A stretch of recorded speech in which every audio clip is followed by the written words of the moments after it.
मैं doctor Shikha Agarwal, associate professor, government college Sujangarh, BA part third के सभी विद्यार्थियों का आज की ऑनलाइन क्लास में स्वागत है।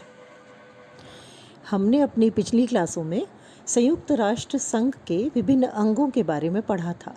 उसमें हमने ये देखा था कि संयुक्त राष्ट्र संघ अंतर्राष्ट्रीय क्षेत्र में शांति स्थापित करने के लिए बनाया हुआ एक ऐसा मंच है जो न केवल शांति की स्थापना करता है बल्कि सामाजिक आर्थिक क्षेत्र में भी और स्वास्थ्य तथा शिक्षा के क्षेत्र में भी कार्य करता है।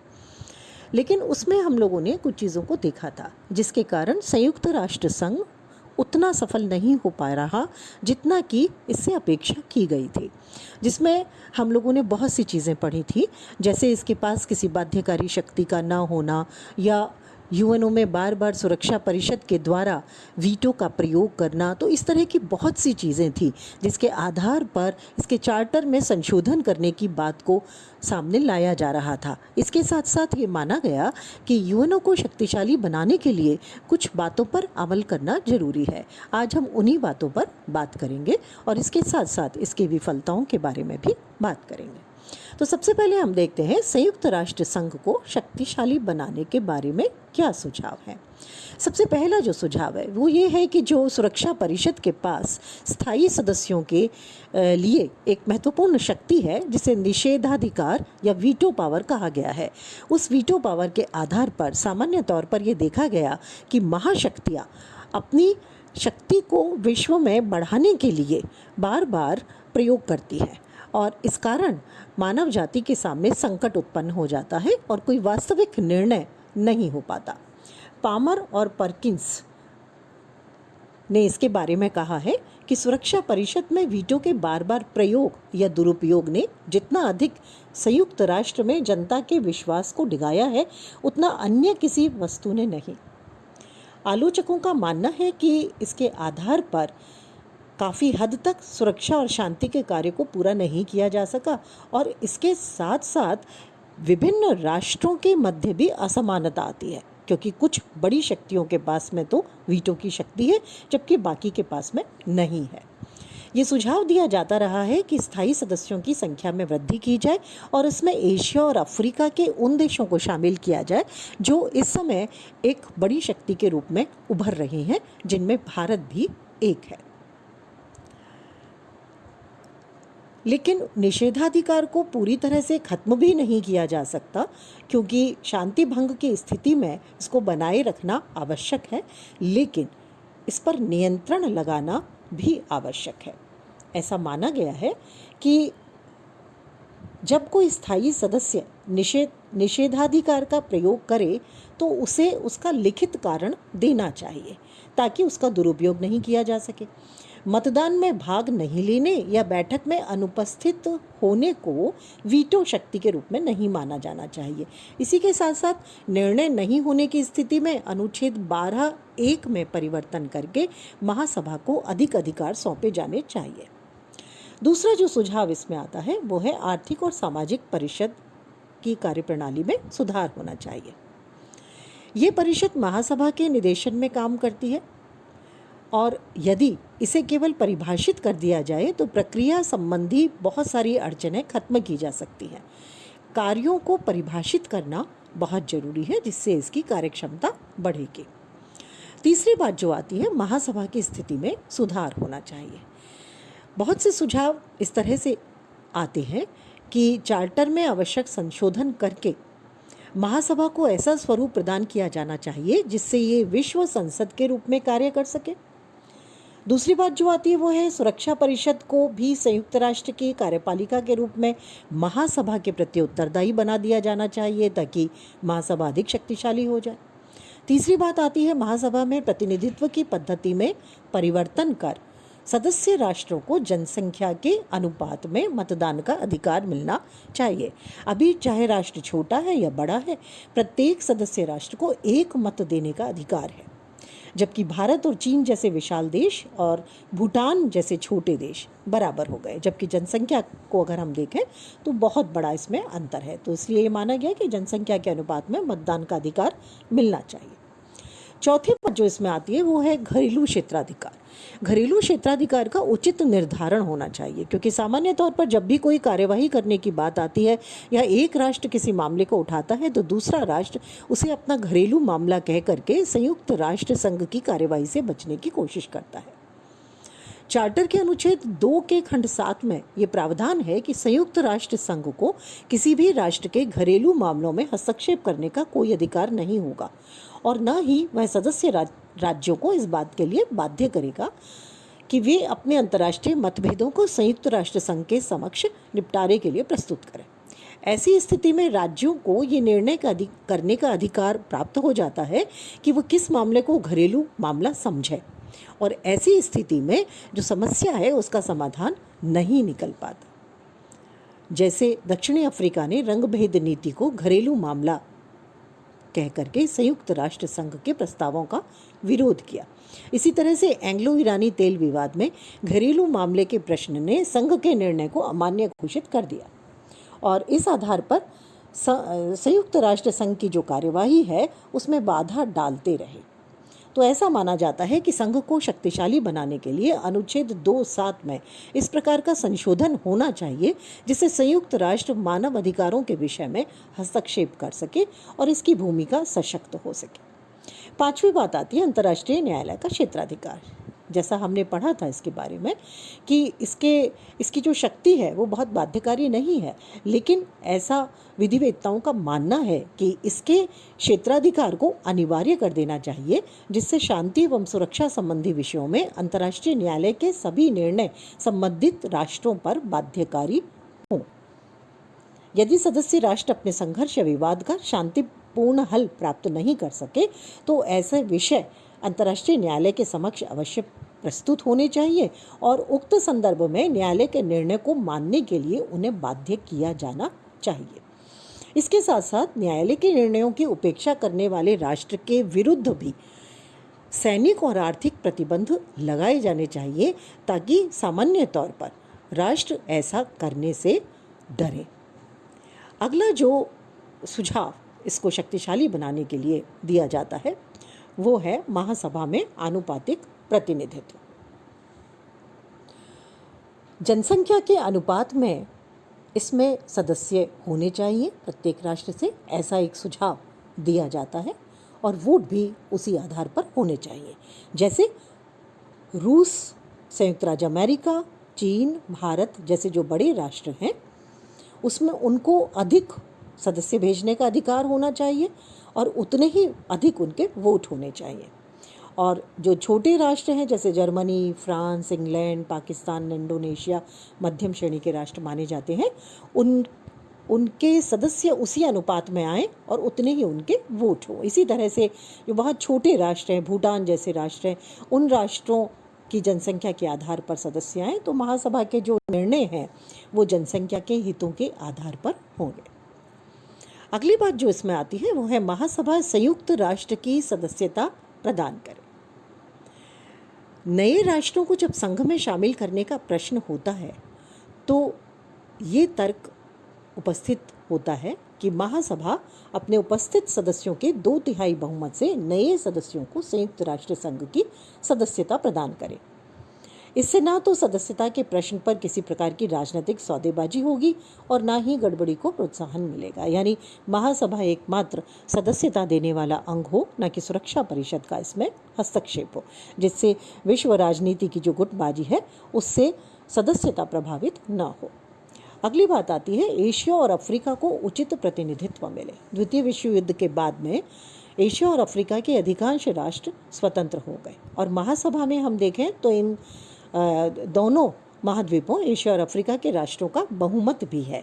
ऐसी स्थिति में ये आवश्यक है कि चार्टर में ऐसी व्यवस्था की जाए जिससे संयुक्त राष्ट्र संघ के भीतर शक्तियों और छोटे राष्ट्रों के मध्य इस प्रकार समन्वय स्थापित हो जिससे एशिया और अफ्रीका तथा लैटिन अमेरिका के जो नए राष्ट्र हैं, नव स्वतंत्र राष्ट्र हैं, उनकी राजनीतिक आकांक्षाओं को पूरी तरह से मान्यता मिल सके। और ये भी सुझाव दिया जाता रहा है कि भारत और जापान जैसे जो महत्वपूर्ण राष्ट्र हैं उनको सुरक्षा परिषद में स्थायी सदस्यता भी मिले और वीटो का अधिकार भी उनको दिया जाए। अगली बात आती है, सुरक्षा परिषद को सामाजिक कार्य भी सौंपे जाने चाहिए। ऐसा माना जाता है कि ये सिर्फ राजनीतिक कार्य करती है, तो उसे कुछ सामाजिक कार्य सौंपे जाने चाहिए, ऐसा सर कैडोगन का मानना था। परंतु सुरक्षा परिषद के जो कार्य हैं वो बहुत ज़्यादा हैं, तो ऐसे में अगर उन्हें सामाजिक कार्य भी सौंप दिए जाएंगे तो सुरक्षा परिषद अपनी कार्यक्षमता से ज़्यादा कार्य नहीं कर पाएगी और उस स्थिति में उसकी कार्यक्षमता जो है वो कम हो जाएगी। अगला आता है, सुरक्षा परिषद की जो बैठकें हैं वो निश्चित अवधि में होना आवश्यक है, और जिससे सभी राष्ट्रों के जो राजनीतिज्ञ हैं या अन्य जो इसके सदस्य राष्ट्र हैं, उनके नेता हैं, वो समय समय पर इसमें भाग ले सकें, समस्याओं पर विचार कर सकें और निर्णयों को जब लें तो उसका व्यापक प्रभाव हो। अगर जल्दी बैठकें नहीं होती हैं तो उस स्थिति में समस्या को सुलझाने में देर होती है। अगला है शक्तिशाली अंतर्राष्ट्रीय सैन्य बल। जैसा हमने पहले भी बात की थी कि यूएनओ के पास में अपना कोई सैन्य बल नहीं है, वो अपने ही सदस्य राष्ट्रों के सैन्य बल पर आधारित रहता है। तो ऐसे में बहुत बार ऐसा होता है कि जब अंतर्राष्ट्रीय स्तर पर किसी समस्या का समाधान करना है तो राष्ट्र अपनी सेनाएं देने में आनाकानी करने लगते हैं, तो एक शक्तिशाली सेना बल इसका होना चाहिए। अगला है, आय के स्वतंत्र और विश्वसनीय स्रोत होने चाहिए, जिससे संयुक्त राष्ट्र संघ का अपना जो बजट है, अपनी जो आय है, उसके आधार पर वो आसानी से कार्य कर सके। एक सुझाव दिया जाता है कि ऐसी व्यवस्था होनी चाहिए कि प्रत्येक सदस्य राष्ट्र को कम से कम 0.01% का अंशदान करना आवश्यक हो। वर्तमान में संयुक्त राज्य अमेरिका, रूस, जापान, संघीय जर्मन गणराज्य, जनवादी चीन, ब्रिटेन, इटली और कनाडा जैसे देशों का योगदान 75.2% है, जबकि इसके सदस्य राष्ट्र में से 96 देश, जो कुल सदस्य संख्या के 2/3 हैं, उनका अंशदान 2.89% ही बैठता है। तो ऐसी स्थिति में एक निश्चित रकम अंशदान के रूप में अवश्य होनी चाहिए। तो ये तो हुई कुछ वो बातें जो इसको शक्तिशाली बनाने के लिए आवश्यक है। अब आते हैं, हम देखते हैं इसकी विफलताएं क्या है। हालांकि ये विफलताएं जो हैं ये भी आंशिक सफलता ही मानी जाती हैं इसकी, क्योंकि संयुक्त राष्ट्र संघ, जैसे हम शुरू से पढ़ रहे हैं, कि कोई बाध्यकारी संगठन नहीं है। इसके जो सदस्य हैं ये सब संप्रभु राष्ट्र हैं। तो ऐसी स्थिति में ये जो कार्य करता है वो संप्रभु राष्ट्रों के साथ मिलके उन्हीं के खिलाफ करता है, तो उन्हें हम पूरी तरह से विफलता नहीं मान सकते। तो कुछ मुख्य बातें जिन्हें हम इसमें गिन सकते हैं उसमें है, शस्त्रीकरण की होड़ को रोकने में असफल रहा है, लेकिन उसके बावजूद भी ये कहा जा सकता है कि विश्व को तृतीय विश्व युद्ध की एक तरह से विभीषिका से बचाने में इसकी एक बहुत महत्वपूर्ण भूमिका रही है। दूसरा है, अफ्रीका में अल्पसंख्यक गोरों की सरकार के स्थान पर बहुसंख्यक कालों की सरकार या श्वेतों की सरकार बनाने में बहुत सफलता प्राप्त नहीं हो पाई। तीसरी जो असफलता इसकी मानी जा सकती है वो है, युद्ध रोकने में सफल जरूर हुआ है लेकिन स्थायी हल समस्या का नहीं निकाल पाया, जैसे पश्चिमी एशिया की समस्या है या भारत पाकिस्तान का सीमा विवाद है। चौथी बात आती है कि विश्व के जो गरीब और अमीर देश के बीच विवादास्पद मुद्दे हैं उसमें बहुत ज़्यादा सफलता इन्हें नहीं मिल पाई है, जैसे नई विश्व अर्थव्यवस्था का निर्माण करना है, समुद्री संपदा का उचित विदोहन करना है आदि। तो इस तरह से ये कुछ विफलता के मुद्दे हैं।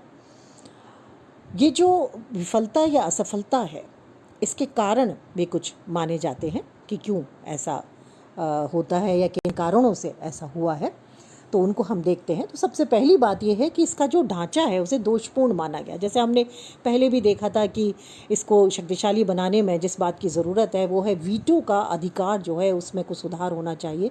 तो इस गतिरोध के कारण भी विश्व में बहुत सारी कार्यवाहियाँ जो हैं वो समुचित तरीके से नहीं हो पाती हैं, तो ये एक बहुत बड़ा कारण है इसकी असफलता का।